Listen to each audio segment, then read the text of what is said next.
Increase requirement जो होती है कैलोरीज की, जो ब्रेस्ट फीड करवाती है बच्चे को माँ, या जो बच्चे को दूध पिलाती है, उसके अंदर 500 से 600 kilo calorie per day increase हो जाता है। तीसरा पॉइंट है most common cause of maternal mortality in India. जो मैटरनल मोर्टेलिटी है इंडिया के अंदर, उसका मोस्ट कॉमन कारण जो होता है वो होता है हेमरेज। हेमरेज का मतलब होता है ब्लीडिंग, जो कि पोस्टपार्टम होती है। पोस्टपार्टम में हेमरेज होने का चांसेस रहते हैं, जिसमें more than 500 ml blood loss हो जाता है। चौथा पॉइंट आता है egg protein quality is 100% divided by high quality of protein minus egg. Egg protein quality कैसे पता करते हैं? 100% divided by high quality of protein minus egg. High quantity of protein कितना परसेंट होता है सोयाबीन में? 43% प्रोटीन होता है। डेली प्रोटीन रिक्वायरमेंट जो होती है एक ह्यूमन बॉडी के, वो 0.83 ग्राम्स पर केजी पर डे के हिसाब से ज़रूरत होती है। सातवां पॉइंट आता है most repeated value is known as. Most repeated value जो है वो होती है mode, sum of all values divided by the number of values, इसको हम मीन बोलते हैं। मिडल वैल्यू और average of the two most middle values, उसके अंदर आता है मीडियन। और 10वां पॉइंट जो है age at which a person is considered as a dependent is age below 15 and above 65। अच्छा, वो एज जिसके अंदर पर्सन डिपेंडेंट या निर्भर समझा जाता है, जो किसी के ऊपर निर्भर रहता है, वो एज बिलो 15 मतलब 15 साल से पहले, और एज अबव 65 65 साल के बाद। क्योंकि बच्चे जो होते हैं वो पूरी तरह से पेरेंट्स के ऊपर डिपेंड होते हैं, और एज्ड पर्सन जो होते हैं जैसे हमारे पेरेंट्स हैं, दादा दादी हैं, वो अगर ओवर एज हो जाते हैं 60-65 के बाद, तो वो हमारे ऊपर डिपेंडेंट रहते हैं और हमें उनकी सेवा करनी चाहिए। नेक्स्ट आता है 11वां point human developmental index include. Human developmental index को कैसे बोलते हैं? Literacy divided by life expectancy at birth और divided by income index. Human development index में क्या होता है? इसके अंदर हम लिटरेसी को चेक करते हैं, लाइफ एक्सपेक्टेंसी जो होती है बर्थ के टाइम पे वो चेक करते हैं, और इनकम इंडेक्स चेक करते हैं। 12वां आता है incubation period of yellow fever. अपन ने इंक्यूबेशन पीरियड का एक वीडियो पहले से ही अपलोड कर रखा है, जिसके अंदर हमने येलो फीवर के इंक्यूबेशन पीरियड के बारे में बात करी थी। येलो फीवर जो होता है वो 2 से 6 दिन के अंदर उसका इंक्यूबेशन पीरियड आता है। 13वां आता है disease notifiable to WHO is cholera, plague and yellow fever. जो WHO द्वारा डिजीज नोटिफाई की गई है वो कोलेरा है, प्लेग है और येलो फीवर है। Infective period of chicken pox, तो infective period of the chicken pox है वो 2 days prior and 5 days after appearance of rashes. Chicken pox हो जाता है, चिकन पॉक्स होने के बाद में जो इन्फेक्टिव पीरियड होता है, जो जिसके अंदर डिजीज़ जो होती है वो मोस्ट अपन यूँ बोल सकते हैं, जो डिजीज़ का जो हाईएस्ट पीक होता है जो इन्फेक्शन फैलाने का, वो 2 दिन पहले और 5 दिन बाद में। रेशेस अपीयर होने के 2 दिन पहले और 5 दिन बाद में होता है। 15वां पॉइंट है smallpox was eradicated in May 1980s। तो 1980 के अंदर स्मॉल पॉक्स जो था ऑल ओवर वर्ल्ड से इरेडिकेट हो चुका था। रिसेंटली एलिमिनेटेड फ्रॉम इंडिया, अभी रिसेंट जो 2007 में यह इरेडिकेट हुआ है, एलिमिनेट हुआ है। और लेप्रोसी जो है वो 2005 में एलिमिनेट हुई है। और गुनिया वर्म जो है ड्रैकिंकुलोसिस वो 2000 के अंदर क्या हुआ है? एलिमिनेट हुआ है इंडिया से। Indicators of the socio economic development, infant mortality rate. Socio economic development का जो इंडिकेटर है वो है इन्फेंट मोर्टेलिटी रेट के कितने बच्चे जो हैं वो जन्म लेते हैं, उसमें से कितने बच्चे मर जाते हैं। तो जो इन्फेंट मोर्टेलिटी रेट होती है वो सोशियो इकोनॉमिक डेवलपमेंट को शो करती है। Millennium developmental goal have to achieve by 2015। Millennium developmental goals जो हैं वो अचीव करने का जो टारगेट रखा गया है वो 2015 रखा गया है। 19वें पॉइंट के अंदर sentinel surveillance is use to assess hidden और मिसिंग केसेस। ये जो सेनेंशियल सर्विलेंस जो है वो यूज़ किया था और असेस किया गया था हिडन और मिसिंग केसेस के लिए। सेनेंशियल सर्विलेंस क्या होता है? जो अपने मिसिंग केसेस हैं या फिर जो हिडन केसेस हैं, जो बीमारी जो ग्रस्त हो चुके हैं लोग, या जो पर्सन जिनके अंदर डिजीज़ हो चुकी है पर वो हिडन है, उनको पता नहीं है हमारे अंदर वो डिजीज़ है। जैसे कोरोना वायरस वाले, जो रिसेंटली हमारे यहाँ पे जो कोविड हुआ था 2019 और 2020 में, उसमें जो केस फाइंडिंग की गई थी वो इसी तरह से की गई थी। जो लोग आना नहीं चाहते थे, फिर उनके घर घर पे जाके सैम्पलिंग कराई गई और उसके बाद में हमको वो केस फाइंड आउट हुए थे, उसको हम सेनेंशियल सर्विलेंस के रूप में देखते हैं। नेक्स्ट 20 पॉइंट के अंदर most important function of sentinel surveillance is find the total amount of disease in a population. जैसा कि मैंने आपको 19वें पॉइंट में बताया, उसी तरह से इस पॉइंट के अंदर लिखा हुआ है कि जो टोटल पॉपुलेशन है उसके अंदर कितने अमाउंट में जो पर्सन है वो डिजीज़ से ग्रसित हो चुके हैं या जिनको डिजीज़ हो चुकी है, वो आते हैं सेनेंशियल सर्विलेंस के अंदर। ये मोस्ट इंपॉर्टेंट फंक्शन होता है सेनेंशियल सर्विलेंस का। 21 पॉइंट के अंदर आता है chronic carrier state is seen in. अच्छा, क्रोनिक कैरियर स्टेट किसके अंदर देखी गई है? टाइफाइड के अंदर, हेपेटाइटिस बी में, डिसेंट्री में, मेनिंजाइटिस में, मलेरिया में और गोनोरिया में। ये क्या होते हैं? क्रोनिक कैरियर्स होते हैं। इनके अंदर कैरियर्स पाए जाते हैं, जिनके अंदर डिजीज़ प्रेजेंट होती है उनको वो हम नहीं पहुँचाएगी, पर उनके थ्रू किसी और को पहुँचा सकती है, इन्फेक्शन पहुँचा सकता है। सल्वियन इंडेक्स प्रोवाइड करता है life expectancy minus probable duration of the bed disabilities and inability to perform major activities.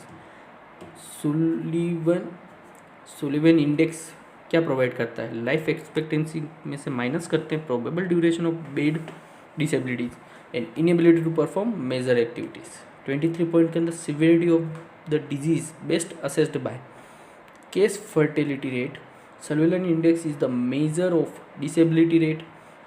Killing power of disease is case fertility rate, मतलब कि डिजीज कितने लोगों को मार सकती है उसको बोलते हैं case fertility rate. Attack rate, incidence of the disease, कितने लोगों तक वो पहुंच गई है। Surveillance is continuous scrutiny of factor affecting the disease. Continuous अपन को वो क्या कहते हैं, फाइंड आउट करते रहना है कि किसी भी डिजीज़ ने इस पेशेंट को कितना अफेक्ट किया या किसी पॉपुलेशन के अंदर कितने पर्सनस को उसने अपनी गिरफ्त में लिया है। नेक्स्ट आता है physical quality of index PQLI। इसके अंदर infant mortality rate, literacy rate, life expectancy at age 1 year, ये होती है आपकी PQLI या physical quality of life index. Most NC neonatal disorder to be screened is most common neonatal disorder to be screen. कौन सा जो है वो मोस्ट कॉमन नियोनेटल डिसऑर्डर है? तो वो है नियोनेटल हाइपोथायरॉयडिज्म। 30वें पॉइंट में लिखा है person can not perform daily life activity which is to be normal for this age is disability. जो डिसेबल्ड पर्सन है वो अपने डेली लाइफ की एक्टिविटीज़ को परफॉर्म नहीं कर सकता है। इम्पेयरमेंट क्या होता है? एनाटोमिकल स्ट्रक्चर और फंक्शनल लॉस। फंक्शनल लॉस या फिर एनाटोमिकल स्ट्रक्चर्स लॉस हो जाता है तो उसको बोलते हैं अपन इम्पेयरमेंट। हैंडीकैप क्या होता है? Loss of social role supposed to play in society. अच्छा, हैंडीकैप का मतलब होता है जिस सोशली जो रोल्स होते हैं या जो रिस्पॉन्सिबिलिटीज़ होती है उनको वो नहीं पूरा कर पाता है, वो होता है हैंडीकैप। डिजीज़ क्या होती है? Disease any abnormal condition of an organism that impairs function. Disease वो चीज़ होती है जो कोई सी भी एबनॉर्मल कंडीशन ऑर्गेनिज्म के अंदर वो जो कि किसी भी फंक्शन को इम्पेयर कर देती है, तो डिजीज़ कहलाती है। 34वां पॉइंट आता है correct sequence disease, impairment, disability और हैंडीकैप। तो डिजीज़ किस तरह से होती है और क्या कोज करती है, उसका जो करेक्ट सीक्वेंस है वो क्या है? डिजीज़ होगा पहले, फिर इम्पेयरमेंट होगा, फिर डिसेबिलिटी होगी, फिर हैंडीकैप होगा। 35 पॉइंट के अंदर ओबेसिटी जो होती है उसको कैसे मेज़र किया जाता है? BMI के थ्रू मेज़र करते हैं और BMI का जो फॉर्मूला होता है weight in kg upon height in metre square. और BMI अगर लेस देन 18 है तो वो अंडर वेट आएगा, 18 से 24 है तो नॉर्मल में आएगा, 25 से 9 अगर किसी का BMI आ रहा था वो प्री ओबेस में आ जाएगा, ग्रेड फर्स्ट। 30 से 34 किसी का आ रहा है तो वो ग्रेड 2 में आ जाएगा, ग्रेड फर्स्ट। 30 से 34 वो ओबेस में आ गया, ग्रेड 2 ओबेसिटी में है तो 35 से 39, ग्रेड थर्ड के अंदर 40 से ज़्यादा BMI आ जाता है। साइलेंट एपिडेमिक ऑफ कंट्री किसको बोलते हैं? अल्जाइमर्स डिजीज़ को बोलते हैं, जो कि बुढ़ापे में ज़्यादातर होती है या ओल्ड एज के अंदर देखने को मिलती है। 38 पॉइंट में मीजल्स जो होता है वो कोप्लिक स्पोर्ट्स इंक्यूबेशन पीरियड जो होता है वो 10 से 14 दिन होता है। RNA पैरामिक्सो वायरस होता है। मीजल्स क्या है? मीजल्स के अंदर कोप्लिक स्पोर्ट्स देखने को मिलते हैं जो ओरल केविटी के अंदर देखने को मिलते हैं, वाइटिश कलर के हार्ट पैलेट के just बिनथ।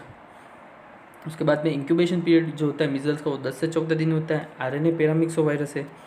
Most common complication of जो मिजल्स का होता है वो है ओटाइटिस मीडिया, और लिस्ट कॉमन कॉम्प्लिकेशन जो होता है वो SSPE।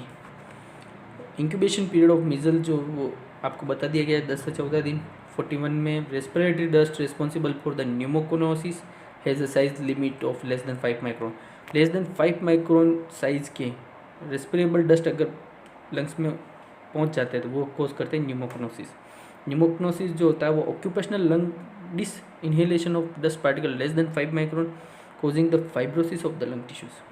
जो 5 माइक्रोन से कम के डस्ट पार्टिकल्स लंग्स में जाते हैं वो फाइब्रोसिस ऑफ लंग टिश्यूज के अंदर फाइब्रोसिस कोज करते हैं। उसकी वजह से ऑक्यूपेशनल डिजीज होती है, उसका नाम है न्यूमोकोनोसिस।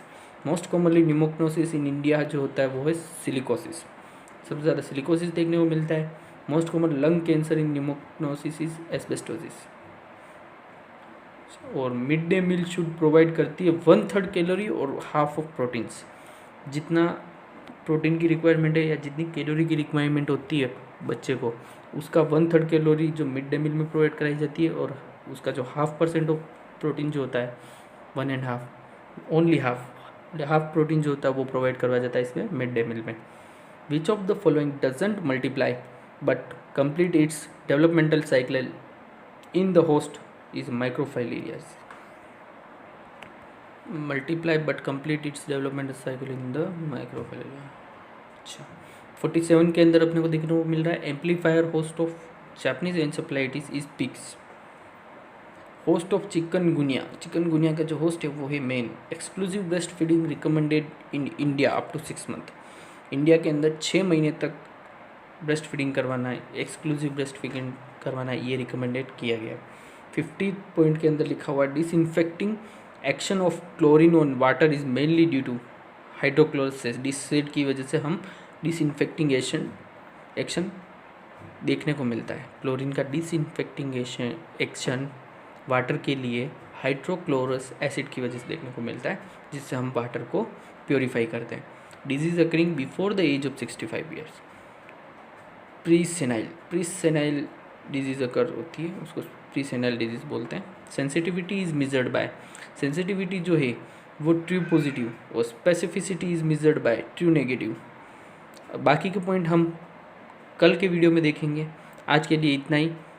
और आपको अगर ये वीडियो थोड़ा इन्फॉर्मेटिव लगा हो, कुछ आपको इससे कुछ नॉलेज मिली हो, तो आप इस वीडियो को लाइक कीजिए, शेयर कीजिए और चैनल को सब्सक्राइब कीजिए, जिससे कि आपको अच्छे वीडियो मिलते रहे। तो आज हमने 54 पॉइंट्स तक पढ़ा है, आगे का हम कल पढ़ेंगे। खुश रहिए, मस्त रहिए और पढ़ते रहिए। बहुत बहुत धन्यवाद। इसी के साथ हमारी ये क्लास ख़त्म होती है। अब हम कल बात करेंगे, तो कल आप सब ये वीडियो जो आगे का वीडियो बनेगा उसको भी ज़रूर देखिए, उसको लाइक कीजिए और शेयर कीजिए। Thank you.